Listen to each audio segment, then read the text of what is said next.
The gavel cracked through the hot Texas air like a rifle shot. "Sold!" the auctioneer barked, his voice raw from the dust and the sun. To the lady in black, every head in the filthy auction yard swiveled. They weren't looking at the goods on the block, a broken man and his two little girls. They were looking at her, Clara Reed, the pregnant widow who'd just lost her mind. She stood alone, a silhouette of grief against the unforgiving glare of the prairie sky, her belly round with a child whose father was already in the ground. Her black mourning dress clung to her, not in sorrow, but like a warning. The whispers started instantly, a venomous hiss spreading through the crowd. "Got no husband. Buying a man she is.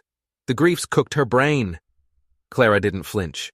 Her boots crunched in the straw-strewn dust as she moved, her gaze fixed. On the auction block, the man she'd just bought, Micah Callan, lay in a heap. His own brother had just kicked him aside like a sack of spoiled grain after the bidding was done. Blood soaked the torn fabric of his shirt, blooming dark at his shoulder and ribs.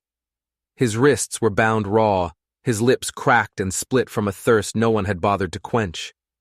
Beside him, his daughters, no older than 7 and 5, stood trembling. They were barefoot, their dresses were rags, and their eyes were too big, too hollow, too old. They stared at nothing, as if they'd already seen the end of the world. The man Clara had outbid, a brute with a stained hat and malice in his eyes, sneered as she approached. "You just bought yourself a wagon-load of trouble, widow," he spat, his lip curling. He lifted his heavy boot, aiming to give the unconscious Micah one more kick for good measure. But Clara moved like a flash of lightning before a storm. Before the boot could connect, her hand snapped out. The heavy handle of her parasol cracked against the man's shin with a sound that made him howl in pain and surprise. The crowd gasped. "Touch him again," Clara's voice was low, colder than a winter well. "And I'll buy you next. And I will work you until you beg for the grave." Nobody laughed. The brute scrambled back, clutching his leg, his sneer replaced by a look of shocked disbelief. Clara turned her flint-hard eyes to the auctioneer, a tired man who just wanted the day to be over.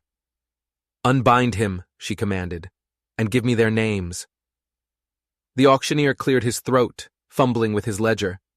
"He's Micah Callan, ma'am. A rancher, they say. Or he was, till a land war put him and his under. Those are his girls, Lahi and June." Clara knelt, her black dress pooling in the dust. She ignored the blood, the filth, the stench of defeat. She looked at the two little girls who hadn't moved a muscle. "Lahi? June?" The older one, Lahi, gave a slow, jerky nod. Her eyes were fixed on Clara's face, searching for the trick, the trap. "That's us, ma'am." Clara's voice, for the first time, lost its steel edge and cracked with a gentleness that felt alien in that cruel place. "I'm Clara," she said softly, "and you're all coming home with me." The girls just stared, unblinking. They didn't understand the words, but they understood the tone. It wasn't the sound of a buyer. It was the sound of a rescue. But rescues in this part of the country were often just a slower kind of death. The wagon ride back to Clara's homestead was a journey through a silent, sun-scorched hell. Micah drifted in and out of a fevered consciousness, each jolt of the wagon sending fresh waves of agony through his battered body. He had fractured memories, the betrayal in his brother's eyes, the kick, the crack of the gavel, and then a woman's voice, sharp as obsidian, the scent of lavender soap cutting through the grime and blood. Now just the rhythmic clatter of wheels and the weight of a thick blanket he didn't remember having. When he woke for good, the world was candlelight and shadow. He was in a bed, a real bed with clean sheets that smelled faintly of lye soap and sunshine. A basin of murky red water sat on a small table beside him, evidence of wounds tended. The room was simple, crafted from sturdy wood planks, with a small window cracked open to let in the cool night air. He tried to sit up, but a bolt of fire in his ribs threw him back against the pillow with a groan. A figure emerged from the shadows. It was the widow, Clara. She held a fresh bowl of water in one hand and a tray in the other. "You're in my guest room," she stated, her voice flat, betraying no emotion. "Don't try to move. I stitched what I could." Micah stared at her, his mind struggling to catch up. He saw the swell of her belly beneath her apron. He saw the exhaustion etched around her eyes. But he also saw a resolve that unnerved him. "Why?" he rasped, his throat feeling like it was lined with sandpaper. Her expression didn't soften, but something deep in her eyes flickered, like a distant lantern in a storm. "Because I have buried a good man. I will not stand by and watch another one die while wicked men walk free." The simplicity of her answer struck him silent. It was a creed, not an explanation. "My girls?" he finally managed to ask, the words tearing at his raw throat. "Asleep," she said, setting the tray down. It held a bowl of broth and a cup of water. "In the sewing room, Lahi is on the cot. June is in the cradle." She paused. The one that was meant for my son. The weight of that confession settled between them, heavier than any silence he had ever known. It wasn't awkward. It was real, too real. He looked away, shame and gratitude warring within him. "I have nothing. I can't pay you for this. My name isn't even worth the dust on your floor." Clara picked up a spoon and dipped it into the broth. "Then you can borrow mine," she said, her voice even, "until you heal." She brought the spoon to his lips, her gaze unwavering. She wasn't offering charity. It felt more like a challenge to live. In the other room, Lahi wasn't sleeping. She sat on the edge of the cot, her little sister June curled up beside her, breathing softly. Lahi's eyes were fixed on a small, untouched baby gown hanging from a hook on the door. It glowed faintly in the sliver of moonlight cutting through the window. It was perfect, and it was a symbol of a life that had been stolen, just like theirs. "Why do you think she bought us?" June whispered, her eyes fluttering open. "I don't know," Lahi whispered back, her arm tightening around her sister. "But she smells like Mama used to, before she got sick." They fell silent, listening to the quiet murmurs from the other room. They heard their father's raspy voice, and then the widow's, steady and low. It wasn't the sound of a master and a servant. It was something else, something they had never heard before. And Lahi couldn't decide if that was a good thing or the most dangerous thing of all. Because in their world, kindness always had a price. And she had a terrible feeling they were about to find out what it was. Micah's fever broke with the dawn. He awoke to the gentle, rhythmic click of knitting needles. Clara sat in a chair at the foot of his bed, her hands moving with a practiced grace, her eyes focused on the yarn, as if the fate of the world rested in each stitch. The morning light softened the hard lines of her face, revealing the deep-set grief she wore like a second skin. "You keep yourself busy," he croaked, his voice still rough. A faint, sad smile touched her lips, but it didn't reach her eyes. Idle hands give grief too much room to grow. He studied her then, truly studied her. The swollen edges of her eyes weren't from fresh tears, but from old ones, shed long ago and buried deep. "You lost your husband," he stated. It wasn't a question. She gave a single, sharp nod, not breaking her rhythm. 2 months ago. A Comanche arrow, they said. He was gone before I even knew about the baby. The words hung in the air, plain and brutal. Micah swallowed against the lump forming in his throat. "I'm sorry for your loss." Clara finally looked up, her gaze meeting his. It was clear and direct, with an unnerving strength. "Don't be. He was a good man. I loved him. But love doesn't leave you when a person dies. It just changes shape. It becomes something you carry." Micah felt a tremor in his hand where it lay on the quilt. He understood that. He carried his own ghosts. "I don't know how I can ever repay you." "You don't repay me," she said quietly, setting her knitting aside. She leaned forward slightly, her expression intense. "You protect them, your daughters. You get strong, and you stand between them and whatever comes next. That's how you repay me. That's the only coin I'll accept." A fierce, protective fire ignited in Micah's chest, the first real warmth he'd felt in what seemed like a lifetime. He gave a slow, deliberate nod, his jaw clenched. It was a vow. That night, the peace was shattered. A hard, insistent knock echoed through the small house, shaking the very timbers. Clara, halfway to the kitchen with a lantern, froze. In the guest room, Micah heard it too, and a cold dread snaked up his spine. "Don't open it!" he called out, his voice tight with alarm. "I have to," she whispered back, her duty as a homeowner overriding her fear. She opened the door to a wall of darkness, and 3 men. One wore a dusty sheriff's badge, his face grizzled and stern. The other 2 stood behind him, hands resting on the butts of their holstered pistols, their expressions grim. The sheriff tipped his hat, a gesture that held no real courtesy. "Ma'am, Sheriff Enlow, sorry to bother you so late.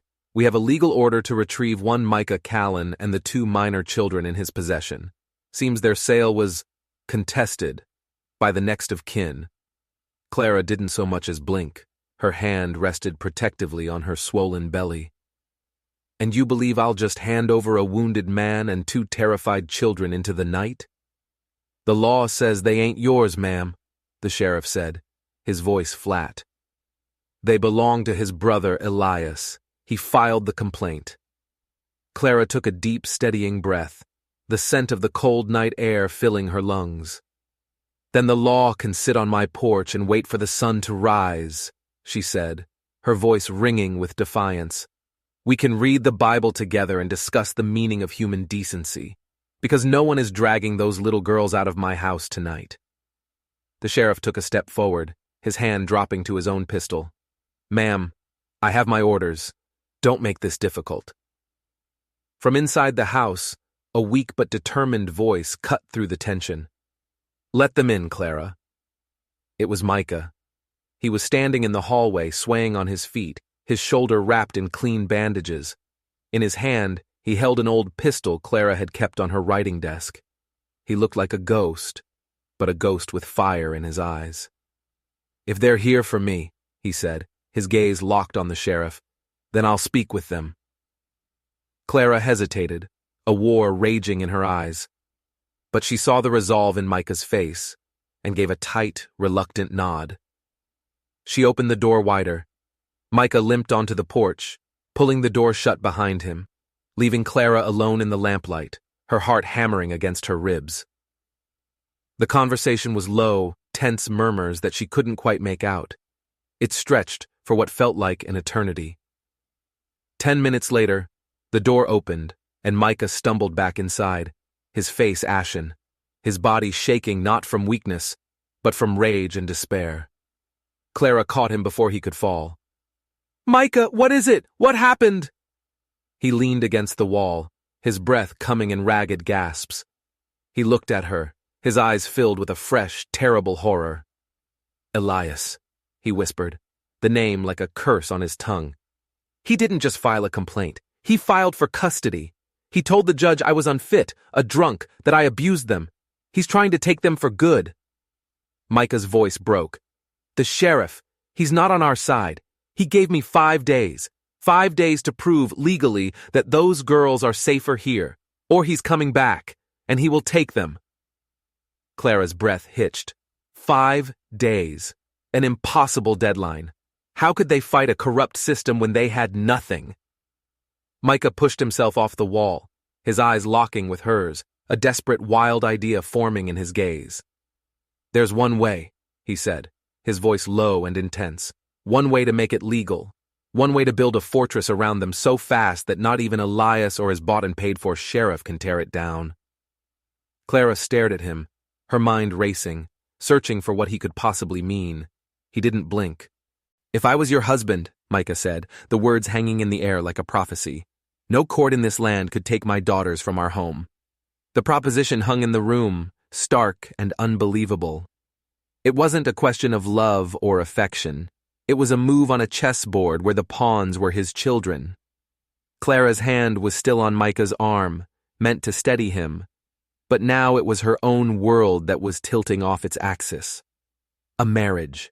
A complete stranger was proposing marriage. "You don't even know me," she whispered, the words barely audible. Her heart was a frantic drum against her ribs.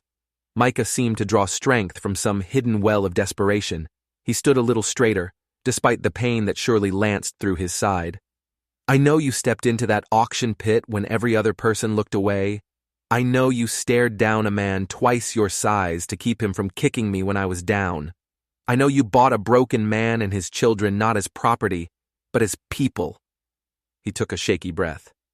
You didn't buy a ranch hand, Clara. You bought hope. That's more than I've known in years. That's not a foundation for a marriage, she argued, her voice trembling as she turned away from his intense gaze. She walked to the window, staring out into the oppressive darkness. No, he admitted, his voice rough with emotion. It's not. But it's a foundation for a beginning. Clara's hand went to her own swollen belly, a protective, instinctual gesture. The baby inside her shifted, a gentle flutter, oblivious to the storm raging outside its mother's womb. She was caught in a war between her head and her heart, between the quiet, lonely future she had braced herself for and this sudden, chaotic one that was rising like a dust devil on the horizon. What about love? She asked softly, more to herself than to him. What about your heart?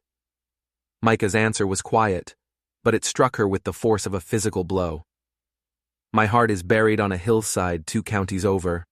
My wife, Sarah, died giving birth to our 3rd child. The baby died with her. He looked down at his hands, his voice dropping to a near whisper. There is nothing left in me to give a woman, Clara. Not like that. But maybe that's why this can work. We're not pretending. She turned slowly, her eyes searching his. He looked hollowed out by grief, but his gaze was unflinchingly honest. You're carrying a sorrow, he continued, his eyes meeting hers again. And I'm carrying mine. They're different, but they're heavy. Maybe we can just help each other carry the weight. Maybe if we start with kindness, something else can grow, something that looks enough like love to keep the wolves from the door. A tear escaped Clara's eye, not a tear of sadness, but of recognition. She knew that hollow space he spoke of. It had been her constant companion since her husband Matthew had died. This wasn't a man asking her to save him. This was a man offering her the only weapon he had left, his name, to protect them all. It was the most selfless and the most insane thing she had ever heard. The silence stretched, filled only by the ticking of the mantel clock and the frantic beating of her own heart. He was offering a shield, a partnership born of desperation. Could she do it? Could she tie her future and her child's future to this broken stranger? She looked from his haunted eyes to the closed door of the room where his daughters slept. She gave a single, tearful nod. They were married 3 days later. The ceremony was a hurried, somber affair in Clara's parlor, officiated by the town's weary reverend, a man who had seen enough hardship to recognize it in its many forms. There was no music. There were no guests. Just Clara, in a simple, pale blue dress that had belonged to her grandmother, and Micah, standing tall in a borrowed shirt that didn't pull too tightly on his healing wounds. Lahi and June stood beside them, holding hands, their eyes wide with a confusion they couldn't possibly unravel. Reverend Tobias cleared his throat, his gaze sweeping over the small, desperate gathering. Marriage, he said, his voice gentle, is not always born in the warm glow of romance. Sometimes it is forged in the crucible of necessity, as a bulwark against the storms of this world. He looked at Micah. Do you, Micah Callan, vow to protect this woman, Clara, and the child she carries, to honor her and guard her home as your own? I do, Micah said, his voice low but firm, his eyes never leaving Clara's. And do you, Clara Reed? The Reverend turned to her. Vow to accept this man, Micah, into your home, to stand with him and protect his children as if they were your own flesh and blood? I do, Clara whispered, her hand finding his, their fingers lacing together. It felt right, not romantic, but right. And these children, the Reverend's eyes, full of a deep understanding, fell upon Lahi and June. Do you both vow before God to be a shield for them, to guard their innocence and raise them in safety, no matter what sorrow or danger may come. We will, they said in unison, their voices blending into a single unbreakable promise. Then, by the authority granted to me by God and the state of Texas, the Reverend declared, his smile weary but genuine, I pronounce you husband and wife. Later that night, the house was still. The girls were tucked into bed, and a strange new quiet had settled over the home. It was the quiet of a truce, not yet of peace. Clara poured 2 cups of tea, her hands steady. Micah sat at the table, his shoulders slumped, the weight of the day, the week, the past years, pressing down on him. They were no longer strangers, but they were 1,000 miles from being husband and wife. They were allies, bound by a vow neither of them had ever imagined making. You don't have to pretend, Clara said suddenly, breaking the silence.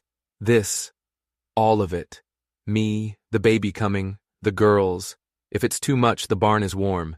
You can sleep there. Micah looked up, and for the first time, a flicker of something other than pain crossed his face. It might have been surprise, or even offense. Do I strike you as the kind of man who runs from his promises, Clara? No, she admitted, meeting his gaze. You strike me as the kind of man who might break under too much weight. He leaned forward, his hands flat on the table. I am not proud of how I got here. My own brother. He stole my land. He sold my children, and he left me for dead. I failed them. In every way a father can fail. You didn't fail them, Clara said, her voice fierce, cutting through his self-recrimination. You lived. You held on when any other man would have let go. That is not failure, Micah. That is defiance. He stared at her, truly stared, as if seeing a part of her he hadn't noticed before. The part that had stared down the brute in the auction yard. The part that had faced down a sheriff on her own porch. Why do you talk like that? He asked, his voice full of wonder. Like you're not afraid of anything. I'm afraid of plenty, she confessed. But I only speak that way when I believe someone is worth saving. The air crackled between them. This was more than a business arrangement.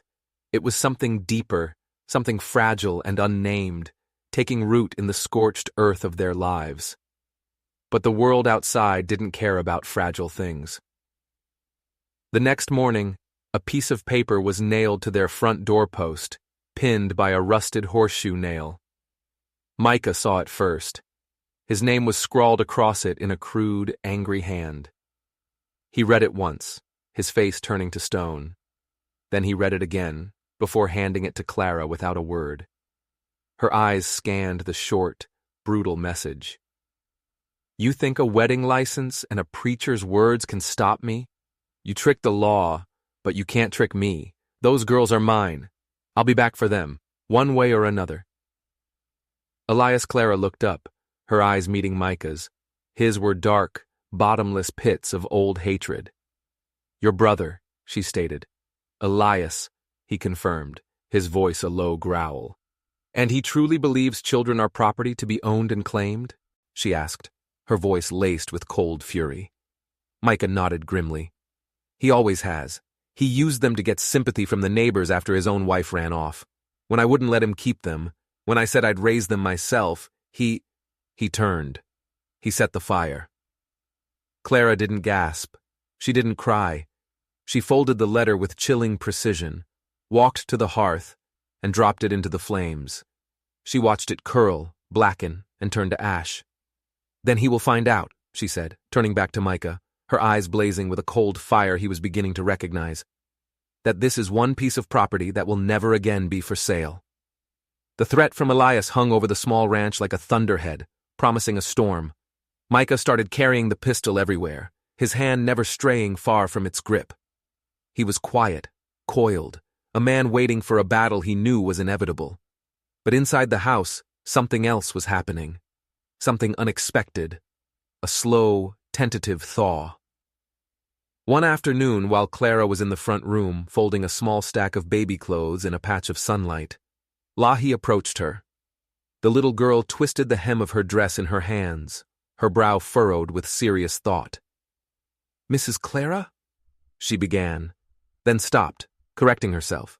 Mama. Clara. The name, spoken so shyly, made Clara's breath catch in her throat. It was the first time. She knelt, her heart aching with a sudden fierce tenderness. Yes, sweetheart. Do you think, if I learned to cook real good, you'd let me help you when the baby comes? Lahi whispered, her eyes wide and earnest. I want to help. Tears pricked the back of Clara's eyes, hot and sharp. This child, who had been treated as a burden her whole life, was asking for a chore, a way to earn her keep. Clara's arms opened without a thought, and Lahi fell into them, her small, tense frame finally relaxing into the embrace. The little girl trembled, and Clara held her tight, rocking her gently. You never, ever have to earn your place here, Lahi, Clara whispered into her hair, her voice thick with emotion. You are already enough. You are already home. From the doorway, Micah watched, his face a mask of warring emotions. He saw the woman who had saved him now saving his daughter, and a feeling so powerful it almost brought him to his knees washed over him. It wasn't love, not the way the poets wrote about it. It was something fiercer. It was gratitude. It was loyalty. It was the feeling of a foundation settling under his feet for the first time in a decade. But peace was a luxury they couldn't afford. The storm broke 6 nights after the wedding. The wind howled, rattling the windows and moaning through the eaves of the barn. Micah had just gone out to check on the horses, who were spooked by the weather. Clara was at the stove, stirring a pot of broth, when a loud crash echoed from the back of the house. The kitchen door splintered, bursting inward. And there stood Elias. He was wild-eyed, his clothes soaked from the rain, and the stench of cheap whiskey rolled off him in waves. In his hand, he held a long-barreled revolver, and it was pointed right at Clara's heart. You think you can take what's mine? He snarled, his voice a venomous rasp. His eyes flickered down to her belly. You think a piece of paper and a swollen gut makes you their mother? Clara's hands flew instinctively to protect her unborn child. They are not yours, she said, her voice shaking but firm. They were never things to be owned. They were born on my land, fed from my table, he roared, taking a staggering step into the room. A new voice cut through the chaos, cold and deadly. And now they are safe in mine. Micah stood in the doorway connecting the kitchen to the main house. He held a rifle, and it was leveled squarely at his brother's chest. Elias spun around, a sneer twisting his lips. Well, look at you, playing the man again, hiding behind a woman's skirts, letting her patch you up and fight your battles. Put the gun down, Elias, Micah said, his voice dangerously low. Walk away and don't ever come back. Elias just laughed, a high, unhinged sound that made the hairs on Clara's arms stand up. He raised his revolver, the barrel wavering as he tried to aim at Micah. I'll take my girls, he spat, and then I'll burn this place to the ground, just like the last one. That was it. The final piece of a puzzle Clara didn't even know she was solving. Her late husband, Matthew, the official report said a Comanche raid, but Matthew had been helping a neighbor caught in a land dispute. A dispute with a man named Elias Callan. The sheriff had called it a tragic, random attack. But it wasn't random. It was never random. Before she could even process the horrifying revelation, a deafening crack split the air. It wasn't Elias's gun. Elias stumbled backward, a look of pure shock on his face. A dark stain blossomed on his chest. He looked down at it, then up at his brother, his mouth opening but no sound coming out. Then he crumpled to the floor like a puppet with its strings cut. Micah stood frozen, the rifle still smoking in his hands, his face a canvas of horror and grim necessity. From the hallway, a child's scream tore through the sudden, ringing silence. Lahi. Then June burst into terrified sobs. Clara moved instantly, her own shock shoved aside by a wave of protective instinct. She swept the girls behind her, shielding their eyes from the scene on the floor. Don't look, she commanded, her voice a fierce whisper. Don't you dare look. Micah finally lowered the rifle, his whole body trembling. He was going to kill you, he rasped, his eyes finding Clara's. I know, she said, her own voice unsteady. Her hand reached out, finding his, her fingers lacing through his trembling ones. But now we have to protect them from what they just saw. He nodded slowly, his strength giving out. He sank to his knees, the rifle clattering to the floor beside him. The weight of what he had done, what he had become, crashed down on him. But then, a small figure broke away from Clara's side. Lahi. She stepped forward, her face streaked with tears, and wrapped her small arms around Micah's neck. You didn't fail us, Papa, she whispered into his ear, her voice clear and true. You saved us. And for the first time in more than a decade, Micah Callan wept. Not from weakness or grief, but because a dam of frozen sorrow inside him had finally broken, and through the cracks, a flicker of light, however faint, was beginning to shine. They buried Elias before the sun rose. Micah refused Clara's help. He dug the grave himself, in the far corner of the property, where the earth was hard and stony. His bandaged arm was stiff, and every shovelful of dirt sent a jolt of pain through his ribs, but he didn't stop. He worked with a grim, relentless rhythm, as if the physical labor could somehow scour the horror from his mind. The air was cold, the ground unforgiving. He was not just burying his brother, he was burying a part of himself, the part that was stained by a decade of shame and a single, terrible gunshot. Clara watched from the porch, wrapped in a heavy shawl, a cup of coffee growing cold in her hands. She didn't speak, she just stood vigil, a silent sentinel in the pre-dawn gloom. She knew this was a penance he had to pay alone. When the first pale, pink light of dawn bled over the eastern hills, she finally walked out to him. You did what you had to do, she said, her voice soft but sure. Micah looked up from the hole, his face haggard in the growing light, his eyes haunted. He was still my blood, Clara. No, she said, her tone firm, absolute. She knelt and placed a hand on his arm. He stopped being your brother the day he chose violence over love, the day he threatened a child. She looked him directly in the eye, willing him to understand. We bury the past this morning, Micah, and then we spend the rest of our days raising the living. Her words were a lifeline. He stared at her, a man drowning, and she was the solid ground he hadn't known he was searching for. He nodded, a single, weary motion, and finished his task. The next few days were shrouded in a thick, unnatural quiet. Lahi and June moved through the house like little ghosts, their laughter silenced, their eyes holding a shadow that broke Clara's heart. So, on the third morning, Clara made a decision. Today, she announced at the breakfast table, her voice brighter than anyone had felt, we are going to scrub the front porch until it shines. Lahi blinked at her, confused. Why? Because it's dusty, Clara replied simply. And the sun is shining, and we have spent far too long living under shadows. It's time we put our hands to something good and clean. And so they scrubbed. Clara, Micah, and the two girls. They hauled buckets of soapy water, worked brushes over the weathered planks, and for the first time in days, the rhythm of work replaced the silence. June was the first to break. When Clara accidentally splashed her with a spray of suds, the little girl let out a surprised giggle. Got you, Clara teased, her own smile feeling foreign but welcome. June's face lit up. Do it again! From the doorway, Micah watched them, leaning against the frame. He saw a flicker of the light return to his daughter's eyes. He saw this incredible woman, his wife, literally washing the darkness away. It was the simplest of moments, yet it felt like a profound miracle. But ghosts don't stay buried for long in a town as small as Briar Hollow. Word of Elias's death had traveled fast. Sheriff Enloe came knocking again. This time his hat was in his hands, and his expression was grimly apologetic.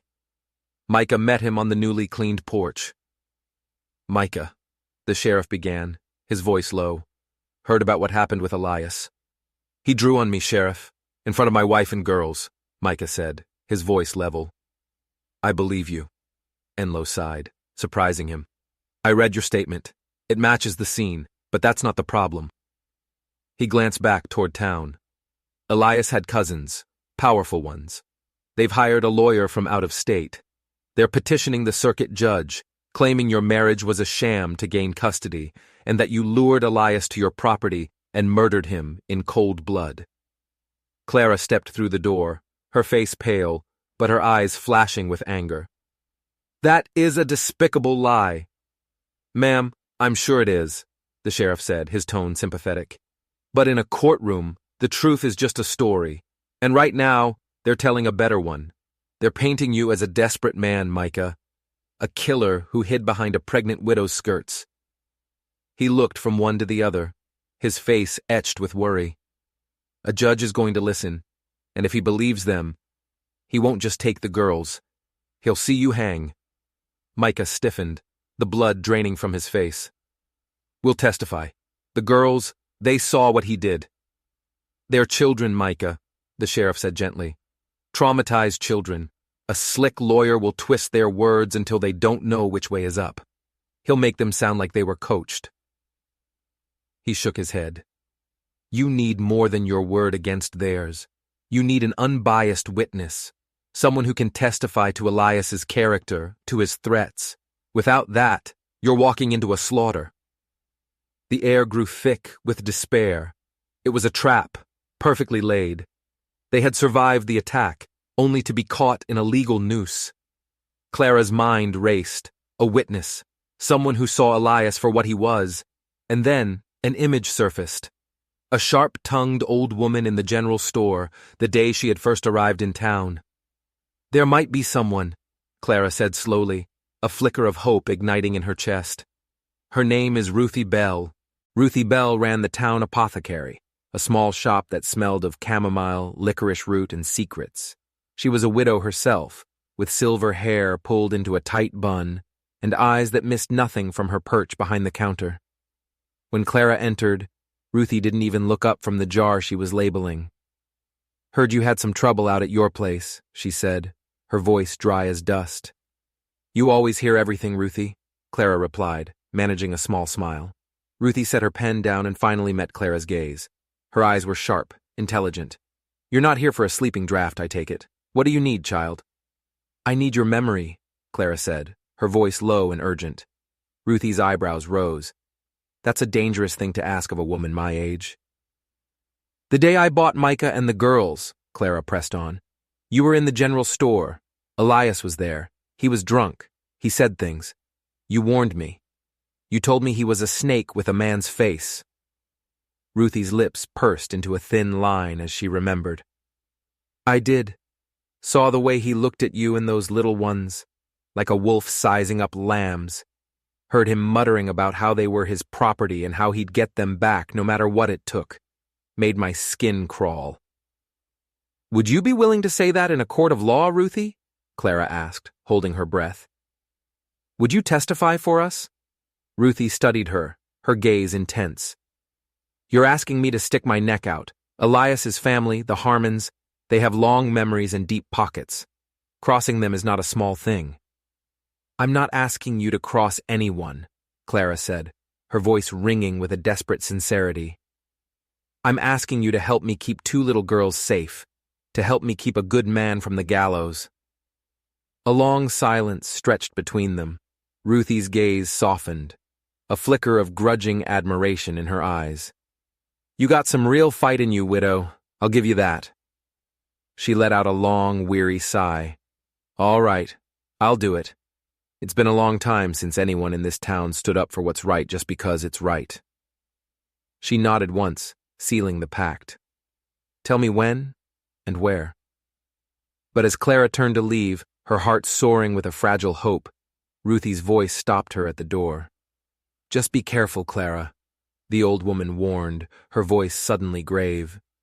The Harmons don't just have long memories.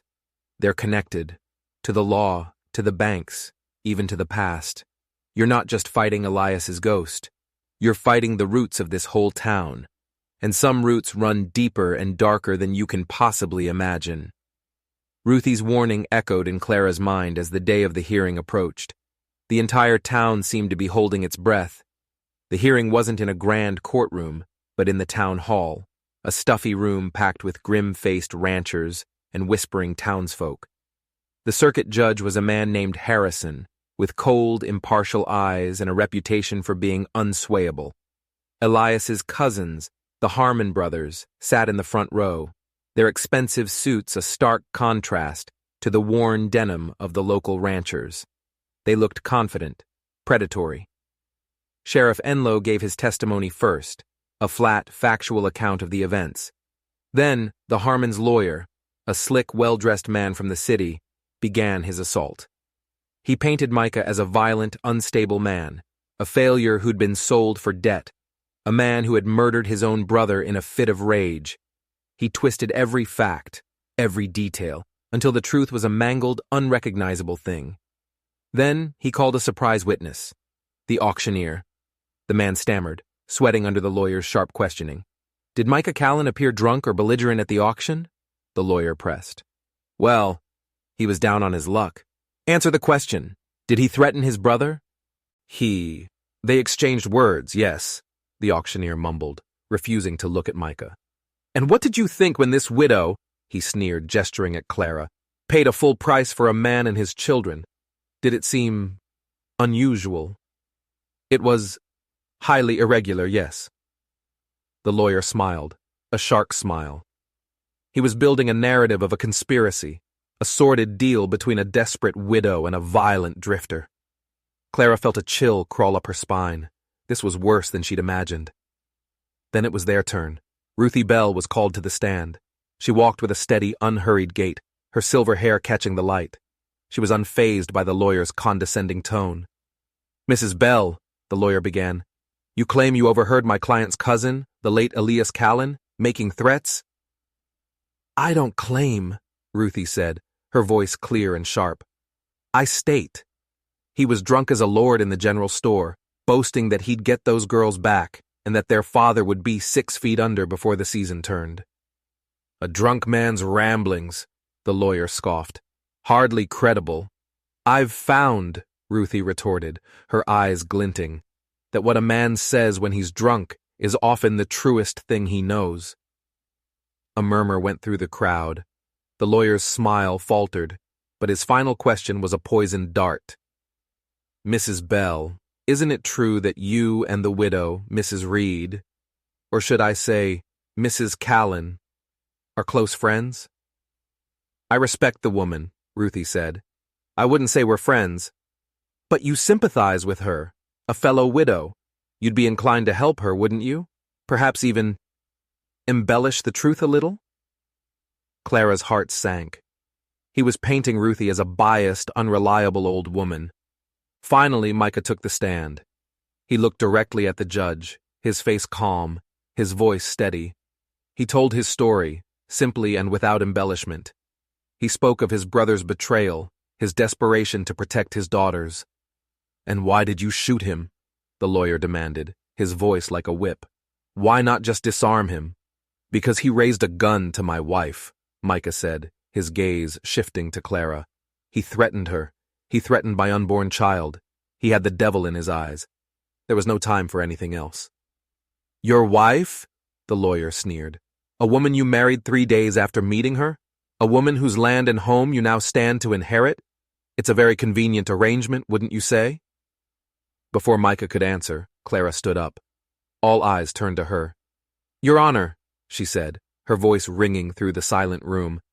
"May I speak?" Judge Harrison looked surprised, but he nodded. "Proceed, Mrs. Callan." Clara walked to the front, her hand resting on her belly. She didn't look at the lawyer. She looked at the judge. "That man is trying to paint a picture of greed and convenience. He is wrong. I married Micah Callan because I saw 2 little girls who had no one else in the world to stand for them. I married him because I saw a good man being crushed by the wickedness of others." She then turned, her eyes sweeping over the Harmon brothers. "But there's something else this court needs to know. My first husband, Matthew Reed, did not die in a Comanche raid, as the official report states. He died trying to mediate a land dispute. A dispute between the Callan family and the Harmon family. A collective gasp went through the room. Sheriff Enlow went pale. The Harmon brothers stiffened, their faces turning to stone. The sheriff at the time, Clara continued, her voice gaining strength, ruled it a random attack to avoid a wider conflict, to protect powerful interests in this county. My husband was murdered, Your Honor. And the man who instigated that dispute, the man who benefited from the chaos, was Elias Callan, backed by his cousins.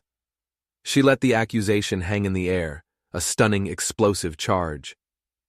I didn't know any of this when I stepped into that auction yard. I thought I was just helping a stranger. But I see now that God's hand was at work, bringing two broken families together to expose a truth that has been buried for far too long. She looked back at the judge, her eyes blazing. This wasn't a murder. It was a man protecting his family from the same evil that made me a widow.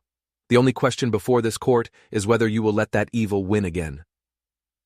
The courtroom was utterly silent. The slick lawyer was speechless. Judge Harrison stared at Clara, then at the sheriff, then at the furious faces of the Harmon brothers. He shuffled his papers, his expression unreadable. He cleared his throat. In light of this new testimony, which alleges a conspiracy and implicates members of this community in a prior, unprosecuted death, this custody hearing is concluded. He looked directly at Micah. The court finds no cause to remove the children from their father's care. Your marriage is legal, your home is sound. Custody remains with you and your wife. He banged the gavel, the sound echoing like a thunderclap of justice. Case dismissed. A wave of relief so powerful it almost buckled Micah's knees washed over him. He reached for Clara, his hand finding hers, their fingers gripping tight. They had won. But as they left the town hall, pushing through the stunned crowd, Sheriff Enlow caught Micah's arm. His face was ashen. Clara, he said, his voice a low, urgent whisper. What you did in there, you didn't just win a hearing. You declared war. The Harmons will not let this go. They have everything to lose now. Watch your back, both of you. The ride home was quiet, the victory tasting of ash. The judge's words had freed them, but Clara's words had just locked them in a much more dangerous cage. The peace that followed the hearing was fragile, thin as ice over deep, dark water. Micah and Clara tried to build a normal life. They worked the ranch, fixed fences, and planted a late-season garden. For the first time, Lahi and June's laughter echoed through the house without the shadow of fear behind it. At night, Micah and Clara would sit on the porch, not speaking much, but the silence was different now. It was a shared quiet, the comfortable space between two people who had been through a fire together and survived. But Sheriff Enlow's warning was a constant, unspoken presence. Micah never went anywhere without his rifle. Clara found herself watching the horizon, her eyes scanning for riders that never came. The threat wasn't gone, it was just hiding, waiting. 2 weeks after the hearing, it struck. Micah had ridden out to the northern pasture to check on a section of fence near the creek. He'd promised he'd be back before dusk. He'd kissed Clara's temple, a gesture that had become as natural as breathing, and had let June press a still warm biscuit into his hand.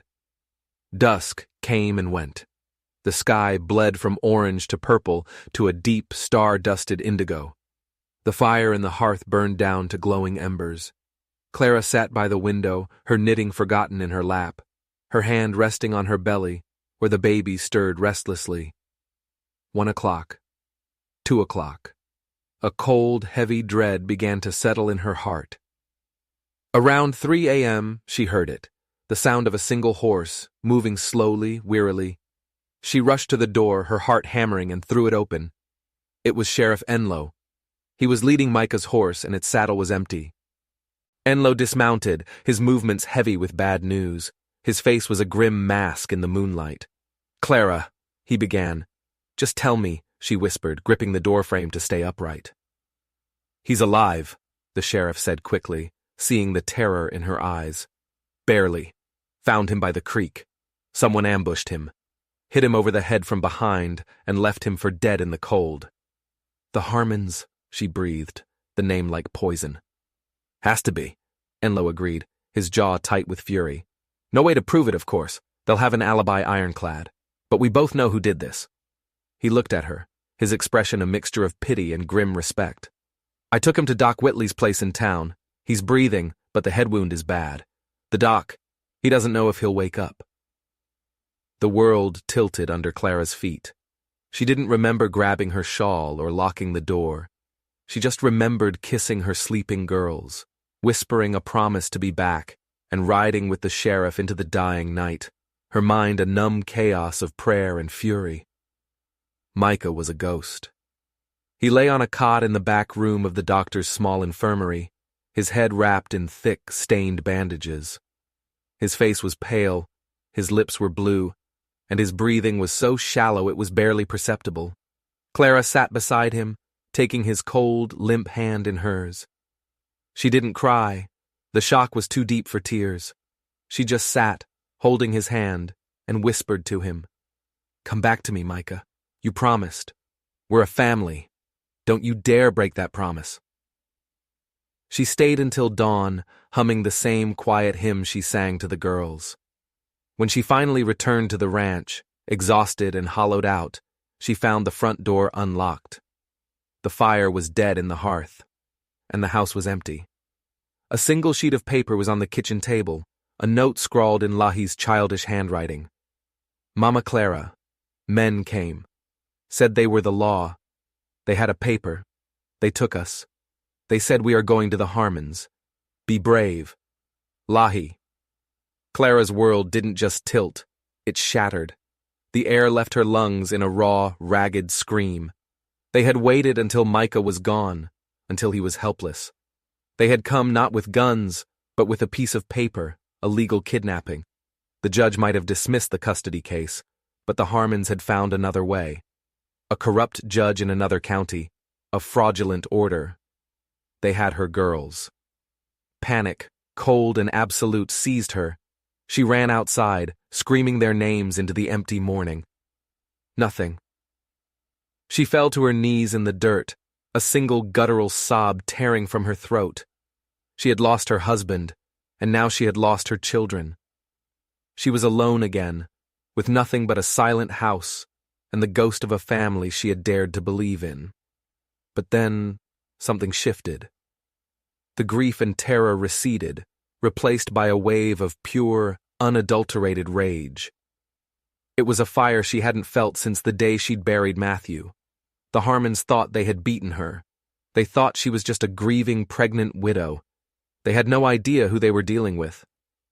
She stood up, wiping the tears and dirt from her face. Her eyes, no longer filled with sorrow, glinted like chips of steel. She walked back into the house, past the empty cradle, past the cold hearth. She went to the guest room where Micah had first woken up. Under the loose floorboard where she kept her emergency money, there was something else. A small, heavy, oilcloth packet left to her by her husband. Matthew had been a quiet man, a farmer, but he had not been a fool. Just in case, he'd told her, just in case the world turns ugly. Inside the packet was a detailed map of the county and a single, beautifully crafted Derringer pistol, fully loaded.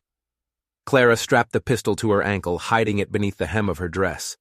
She took the money, saddled her horse with grim determination, and rode not toward town, not toward the sheriff, but toward the one person she knew held the real secrets of this county. She rode for Ruthie Bell. When Clara burst into the apothecary, her face a mask of cold fury, Ruthie took one look at her and knew. "They took the girls!" "They have a court order. They took them to the Harmon Ranch," Clara said, her voice dangerously calm. "The sheriff is useless. The law is a weapon in their hands. I'm going to get my daughters back, Ruthie. Tonight." Ruthie's eyes widened. "Child, you can't go there alone. Their ranch is a fortress. They have a dozen hired guns on their payroll." "Then I won't be alone," Clara said, her gaze intense. "Matthew, my husband, He told me that if I was ever in real trouble, I should come to you. He said you knew things, that you had friends, men who owed you, men who hated the Harmons as much as we do." Ruthie stared at her, a long-forgotten fire rekindling in her old eyes. Matthew Reed had been a good man. He'd understood the dark underbelly of their county, and he had trusted her. "He told you that, did he?" she murmured. A slow, grim smile spread across her face. He was right. The Harmons have made many enemies over the years. Men they've cheated, men whose land they stole, men whose families they've threatened. She walked to the back of her shop and pulled a heavy ledger from a hidden compartment. It's long past time someone collected on those debts. By nightfall, a small, grim posse had assembled in the woods behind Ruthie's shop. It wasn't an army. It was 6 men. An old rancher the Harmons had bankrupted. 2 brothers whose father had died in a mysterious hunting accident on Harmon land. A former sheriff who'd been forced out of office for investigating them. They were hard men, quiet men, with nothing left to lose.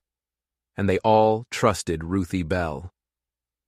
"Clara Callan is going in to get her children," Ruthie announced, her voice ringing in the cold night air. "We are going to make sure she gets out." Meanwhile, at Doc Whitley's, something was stirring. A flicker of an eyelid, a groan. Micah was fighting his way back from the darkness, pulled by a single desperate thought. "Clara, the girls, I have to get back." The plan was simple and insane. Clara, under the cover of darkness, would sneak onto the Harmon ranch. The main house was too well guarded, but Ruthie's network had provided a crucial piece of information. The girls were likely being held in a small, isolated line shack at the edge of the property, used for breaking horses and unruly ranch hands. Clara's job was to get in, get the girls, and get out. Ruthie's men would create a diversion, a fire in the main hay barn, to draw the hired guns away from the house. Clara moved through the darkness like a ghost, her black dress melting into the shadows. The Harmon Ranch was a sprawling, arrogant display of wealth and power. She could see the lights of the main house, hear the faint sound of laughter and music. They were celebrating. The thought fueled her rage. She found the line shack, just as described. A single guard sat on the porch, silhouetted against the light from the window. Clara circled around, her heart pounding. She waited, and then in the distance a flicker of orange. It grew rapidly, a hungry bloom of light against the night sky. The hay barn. Shouts erupted from the main house. Men came running, their attention fixed on the growing blaze. The guard on the porch cursed, stood up, and started running toward the fire. This was her chance. She slipped inside the shack. Lahi and June were huddled together on a dirty cot in the corner, their faces stained with tears. "Mama Clara!" Lahi gasped. "Shh!" Clara whispered, rushing to them. "We're leaving, now." She hustled them out the back door and into the darkness. They ran, hand in hand, their feet stumbling over the rough ground. They could hear the shouts and chaos behind them growing louder. They had almost reached the edge of the property, the dark line of trees that meant safety, when a figure stepped out of the shadows in front of them. It was Roy Harmon, the eldest son, a cruel, sneering man with his father's eyes, and he held a shotgun. "Going somewhere, widow?" he drawled, the gun leveled at her chest. "I thought we'd be keeping the girls for a good long while." Clara pushed Lahi and June behind her. "Let them go, Roy. This is between you and me." "Oh, it is," he chuckled. "See, my father, he doesn't like loose ends. And you, Mrs. Callan, you're a very big loose end." Suddenly, another voice cut through the night, weak but clear. "Get away from my wife." Everyone turned. Staggering out of the trees, holding a pistol in a shaking hand, was Micah. His head was still bandaged, his face was pale as death, but his eyes were blazing with a fire that could melt steel. He must have woken up, stolen a horse, and ridden like a madman. Roy Harmon laughed. "Look what the cat dragged in. You're supposed to be dead." "Not yet," Micah rasped. At that moment, from the darkness on all sides, the rest of Ruthie's men emerged, rifles raised. They had circled around, silent and deadly. Roy Harmon's sneer vanished, replaced by a look of shocked disbelief. He was surrounded. He hesitated for a split second, then made his choice. He swung the shotgun toward the children, but he never fired. A shot rang out, sharp and precise. Not from Micah, not from the ranchers, from Clara. The small derringer she'd hidden in her dress was now in her hand, smoking faintly. Roy Harmon cried out, dropping his shotgun as he clutched his shoulder, a look of agony and astonishment on his face. Before he could recover, Micah was on him, bringing the butt of his pistol down hard on the man's head. Roy crumpled to the ground, unconscious. Silence fell, broken only by the crackle of the distant fire and the ragged breathing of the survivors. Lahi and June rushed into their parents' arms, sobbing with relief. Micah held them tight with one arm, his other hand finding Clara's. He looked from her face to the small, deadly pistol still in her hand, and then back to her eyes. "You never cease to amaze me, Clara Callan," he whispered, his voice full of awe. Ruthie's men faded back into the darkness as quickly as they had appeared, their debt paid. Sheriff Enlow arrived moments later, having been anonymously tipped off by Ruthie. He took one look at the scene, Roy Harmon on the ground, the fire in the distance, the reunited family, and a slow, satisfied smile spread across his face. "Well now," he said, pulling out his handcuffs. "Looks like attempted kidnapping, arson, and assault with a deadly weapon. Roy Harmon, you're under arrest, and I have a feeling your father is going to have a lot of questions to answer for the state marshal." As the sheriff dragged the groaning Harmon away, Micah pulled Clara close, his arms enveloping her and the girls. They were safe, truly safe. He leaned his forehead against hers. You rode into hell for them." "They are my daughters," she whispered, her voice fierce. "I would have burned it to the ground myself to get them back." He looked at her then, at this incredible, impossible woman who had ridden into his life on a storm of grief and courage. The word love still felt too small, too simple for what he felt. It was awe. It was reverence. It was the feeling of a man who had been lost in the wilderness for a decade and had finally, against all odds, found his way home. The arrest of Roy Harmon and the subsequent investigation by the state marshals shattered the Harmon family's power in the county. Their web of corruption, built over decades, unraveled with shocking speed. With Roy facing federal charges and his father implicated in everything from jury tampering to the murder of Matthew Reed, their reign was over. The roots of the town, as Ruthie had warned, had been dark and deep, but now they were being torn out into the light. In the aftermath, a strange, hopeful quiet settled over the Callan ranch. Micah healed, slowly but surely. The wound on his head left a scar, but the haunted look in his eyes began to fade, replaced by a steady calm. He and Clara, along with the girls, worked to piece their lives back together, not as four separate, broken people, but as a single, unified whole. One evening, as they sat on the porch watching the sunset paint the sky in hues of pink and gold, Micah finally said the words that had been sitting in his heart for weeks. He turned to Clara, his hand gently taking hers. "I love you, Clara," he said, his voice quiet but full of a conviction that resonated deep in her soul. "I know I said my heart was buried on a hillside, but I was wrong. It was just waiting for you to help me find it again." Tears welled in Clara's eyes as she leaned her head on his shoulder. "I love you too, Micah Callan," she whispered. "From the moment I saw you, broken in that auction pit, I think some part of me knew." A few weeks later, a telegram arrived. It wasn't a threat or a warning. It was from a man named Jeremiah Kessler, a name Micah vaguely remembered from his youth. The message was short and cryptic. "Micah, I was there the day your brother was killed. The real story was never told. I hid for years, but I can't hide anymore. I am coming to Briar Hollow. The truth needs a voice." Micah and Clara read the telegram together, a sense of unease mixing with their curiosity. Who was Jeremiah Kessler, and what truth did he carry? He arrived 3 days later, an older man with tired eyes and a heavy conscience. He sat at their kitchen table and told them a story that changed everything they thought they knew. He had been a young ranch hand working for the Harmons at the time of the original land dispute. He confessed that the story of Micah's family stealing land was a complete fabrication, a lie created by the Harmons to justify a land grab. "But that's not all," Jeremiah said, his voice trembling. "The day of the fire, it wasn't just Elias. Your other brother, the one everyone thinks you killed." "My brother Samuel," Micah whispered, his heart pounding. "He wasn't fighting you that day, Micah," Jeremiah said, tears welling in his eyes. "He was trying to protect you. The Harmons had come to force your family out. Samuel stood up to them.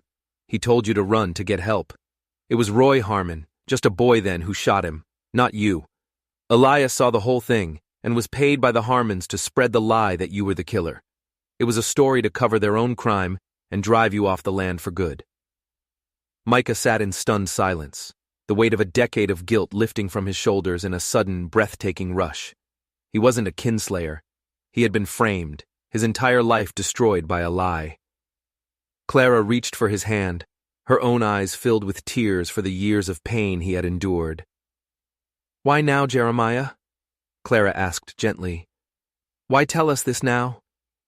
"Because I saw what you did at the hearing," he said, looking at Clara with awe. "I saw you stand up to them.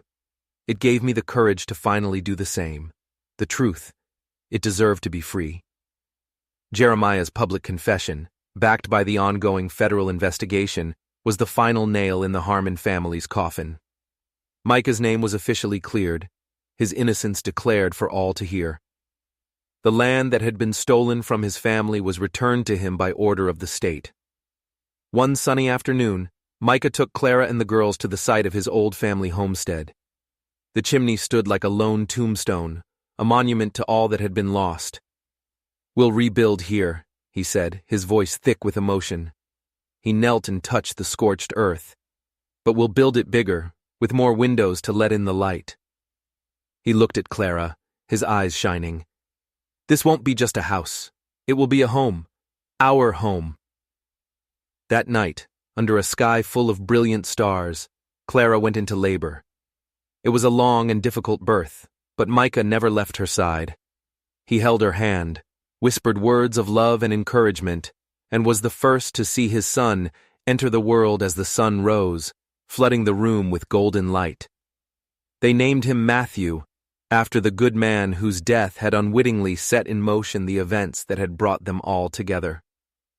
Holding his newborn son, Micah looked at Clara, her face tired but radiant. He looked at Lahi and June, who were peering at their new brother with wide, wondrous eyes. His family, his life, reborn from the ashes. Years passed. The new house was filled with warmth and laughter. Lahi grew into a strong, compassionate young woman, her spirit as untamed as the land she loved.